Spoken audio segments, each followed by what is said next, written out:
Cinema உலகில குரங்கு பொம்மை அப்படின்ற படத்தின் மூலமாக இயக்குனர் அறிமுகமானவர் தான் நித்திலன் சுவாமிநாதன். இவருடைய குரங்கு பொம்மை திரைப்படம் வெளியாகி மக்களிடையே பெரும் வரவேற்பு பெற்றிருந்தது.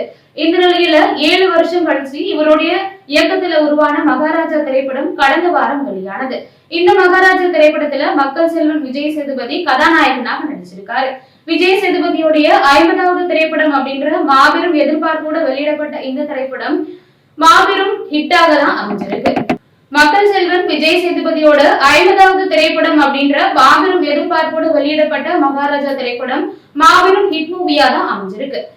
மக்கள் செல்வன் விஜய் சேதுபதி இந்த திரைப்படத்துல ஹீரோவா நடிக்க அனுராக் கஷ்யப் வில்லனா நடிச்சிருக்காரு.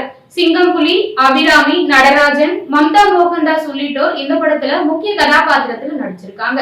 விஜய் சேதுபதியோட 50வது திரைப்படம் அப்படின்னு மாபெரும் எதிர்பார்ப்போட வெளியிடப்பட்ட இந்த திரைப்படம் பிளாக் பஸ்டர் ஹிட் மூவியா அமைஞ்சிருக்கு. படம் வெளியாகி 4 நாட்கள் ஆன நிலையில 4 நாட்கள்ல மொத்தம் 38 கோடிக்கும் மேல இந்த மகாராஜா படம் வசூல் செஞ்சிருக்கு.